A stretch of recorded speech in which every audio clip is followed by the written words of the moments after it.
Hey guys, welcome back to Educated Iron. This is the continuation of the video I posted earlier this week.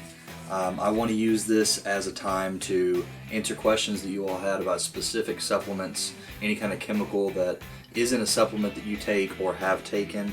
That way you know exactly what it is and how it can benefit you, if it's benefiting you at all. Many things have been marketed as this magic formula or magic supplement, and there's been a lot of research put into it that shows that it's not, that it's either no benefit at all or it's actually dangerous. So listen up, make sure you're not taking something that's not worth it, make sure you're not taking something that's going to hurt you. One of the first questions that I got, and I think it's one of the more important ones, is which supplements are best for certain goals. Now, I'm looking this at three different ways. I'm looking at it for bulking, cutting, and sports performance enhancement. As far as bulking is concerned, there are a couple things that I think you should consider, and I talked about this in the last video, but I'll go over it again. One of the first things that I think you should have is a quality whey protein. You obviously want to have that immediately after you work out. And the reason I say quality is because you can go out to Walmart or Kroger or Meijer or what have you and buy any $20 tub of protein. And some people say that works. Well, yeah, it might, but there might be some things in it that are going to upset your stomach or aren't going to absorb as well. So if you're going to put your money into something, put it into something quality. And I don't have any suggestions or recommendations for you because I don't want to put my name behind any particular brand or product.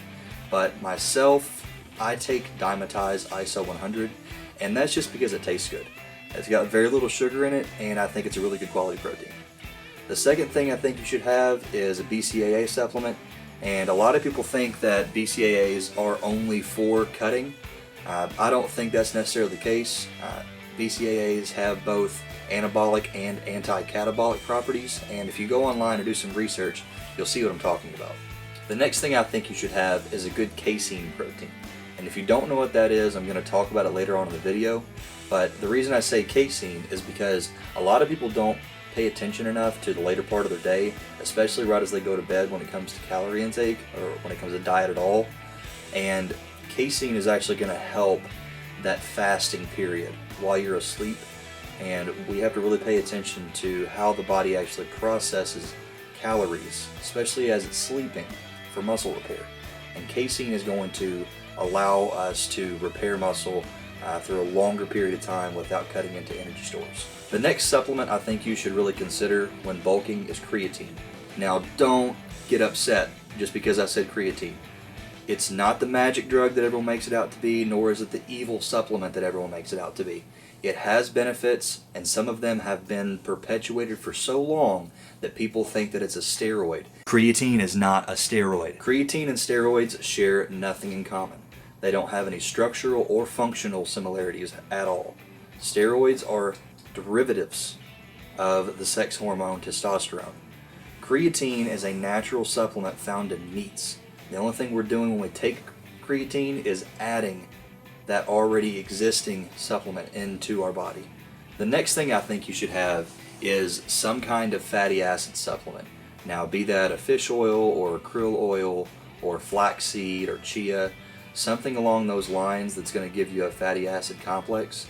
And the reason I say that is because when we're building muscle, cholesterol plays a huge part in that.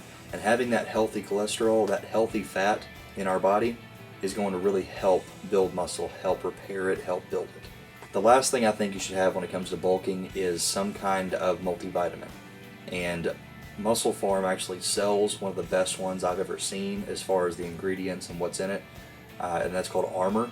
I do think it's one of the more complete multivitamins that are on the market, and considering what's actually in it, it's very sound. What they have in there is very pure and very effective. So check it out. It's not very expensive, so I think it's worth the buy. I don't take it myself, but after looking into it, it's definitely something that I would consider. The next thing we're going to talk about is cutting. Now, again, I talked about this when I did my diet video, but as far as cutting and retaining muscle mass and shedding body fat, a BCAA is going to be really important here because it's going to help retain muscle mass. It's got an anti-catabolic effect, So it's going to help you throughout the day. It's going to help you satiate your hunger. When it comes to cutting, I don't think you need a whole lot of supplements. I think that the majority of cutting body fat is going to be made in the kitchen, and I don't think any one supplement is going to help you more. I do think the way you eat is going to impact the most, and what supplement you take is not going to have a whole lot of effect on that. But thermogenics are something you could look into. I don't particularly like them, but there's some research behind them that says they work. There's a lot that says they don't. So check into it, see if you want to try it. I don't really recommend it, but it's up to you. When it comes to increasing athletic performance, again, I don't think there are a whole lot of supplements out there that are going to do a whole lot of good. I think the high energy pre-workouts that a lot of people take before they go to practice or go play games, I think it's going to help them in the beginning, and then at some point in time it's going to hinder them, because you can't have that high surge of energy and not have some kind of crash. Next thing I think you should look into is some kind of electrolyte replacement supplement, and a lot of people want to say, oh, well, Gatorade is a great way to do that. Gatorade is a very good electrolyte replacement option, but since it has so many sugars in it, so many simple sugars, I don't think it's the best option out there. Nutrition 53 Protein 1, or lean protein, I think is what they've called it. I've never taken it. I do think that if you're looking for a low carb protein, it's probably one of the better options. There is a vegan blend of it as well. I don't know if that's the blend or if it's just an option, but it does look like a good supplement all around. Again, I've never taken it, so I can't give you my personal opinion on it, but just looking at the ingredients in it and checking it out online and knowing what I've heard from a few people, it is a good tasting protein. It doesn't have a whole lot of carbs, and if you're trying to cut weight, this might be a good option for you. Next one, C4. So, if you haven't heard of C4 by now, get out from underneath the rock you've been living under, because it has been all over the sports supplement market for 2 years, I guess. It felt like it's been on there for so long. I've just heard about it for forever, and I do think that it's a bit blown out of proportion and oversold. I think it's kind of lacking in certain areas. I think some other supplements have caught up to it and maybe even surpassed it. But as far as pre-workouts go, it's pretty good. I've taken it. I did like the way that I felt on it. It gave me a really good energy boost. I felt like I was able to go a little bit farther. I got a good pump off of it, and it was a good supplement. I liked it. It's not something I would continue to take, obviously, over and over again, but it was okay. I give it an 8 out of 10. Bullnox. Okay, so that's one I actually still have. And Bullnox is actually supposed to be a testosterone enhancing pre-workout. I can't confirm whether or not that it did that for me. I didn't get a huge boost of energy off of it like I have with a lot of pre-workouts, but I did notice one thing. I noticed that the pump that I got off of it was insane. I've never gotten a pump out of any other pre-workout like I have with Bullnox, and it was almost painful, to tell you the truth. I got such a pump off of doing shoulders and biceps.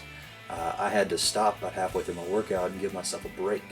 So if you're looking for a supplement that's going to give you a great pump and not a whole lot of crazy energy and make you dizzy and give you the jitters, that might be a good option for you.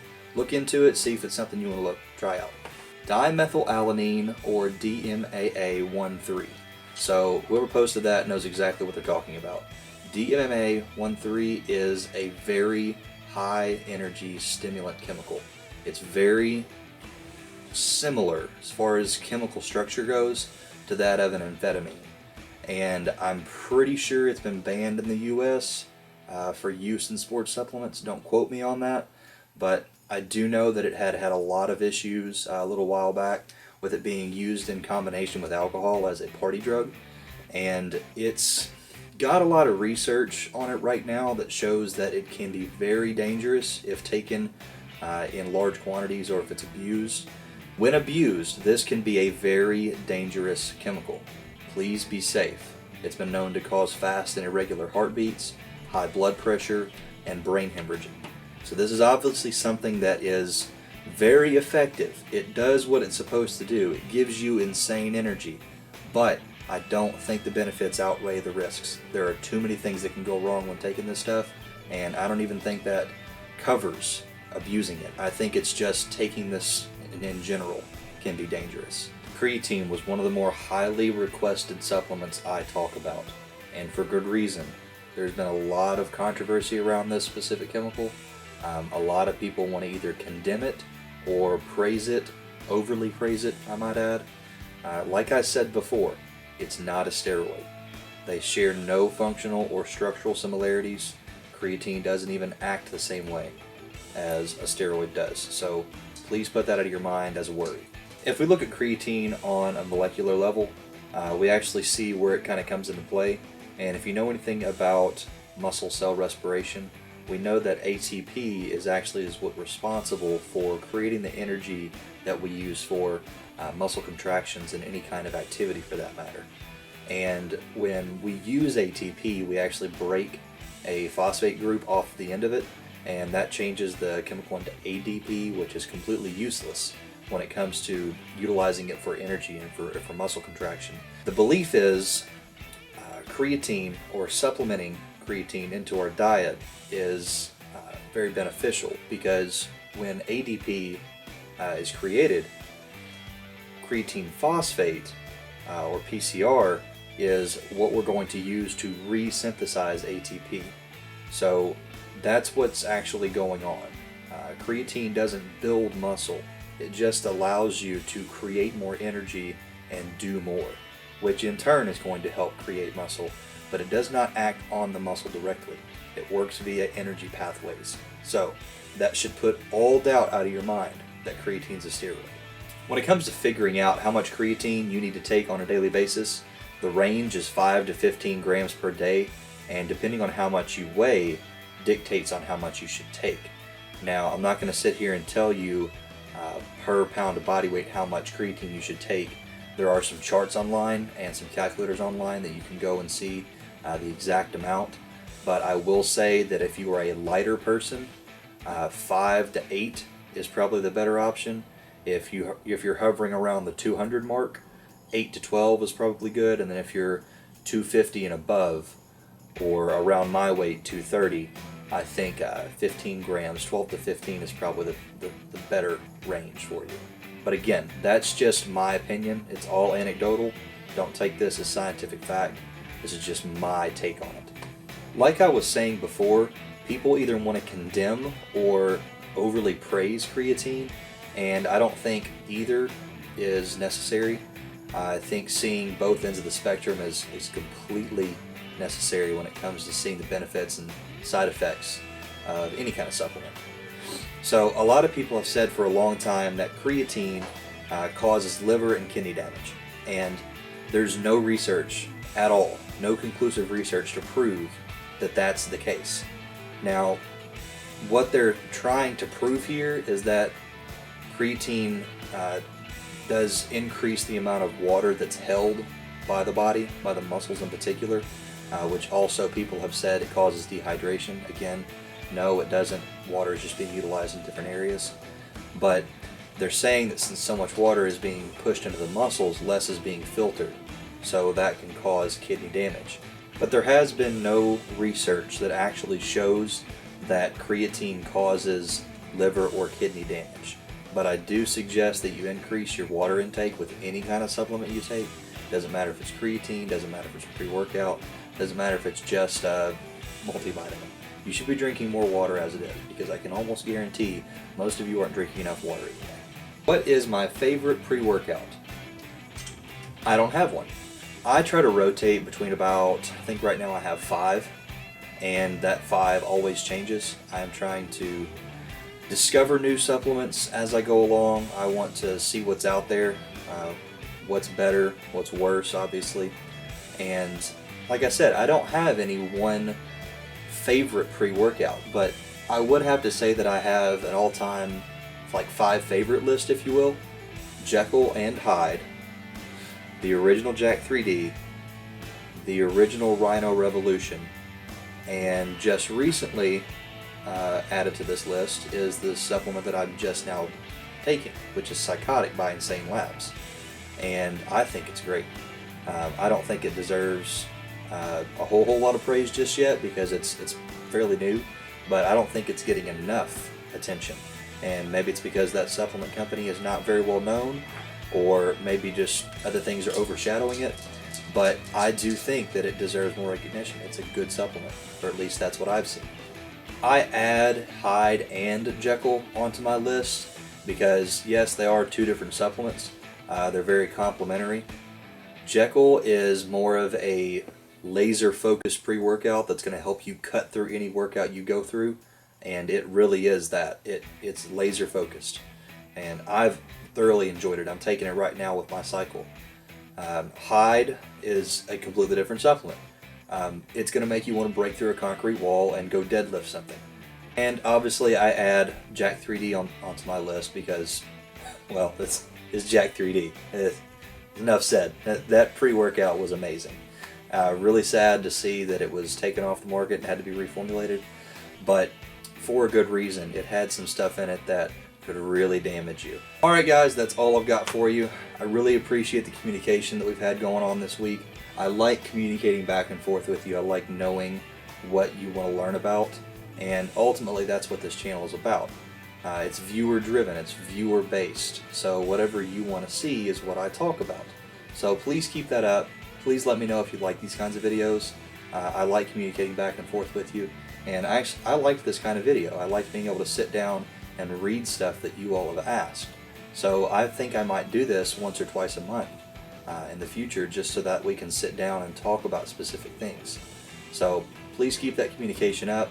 You can follow me on Instagram and Twitter at Educated Iron. Obviously, like, comment, subscribe here on the channel. I'll see you guys next week. Thanks for watching. See ya.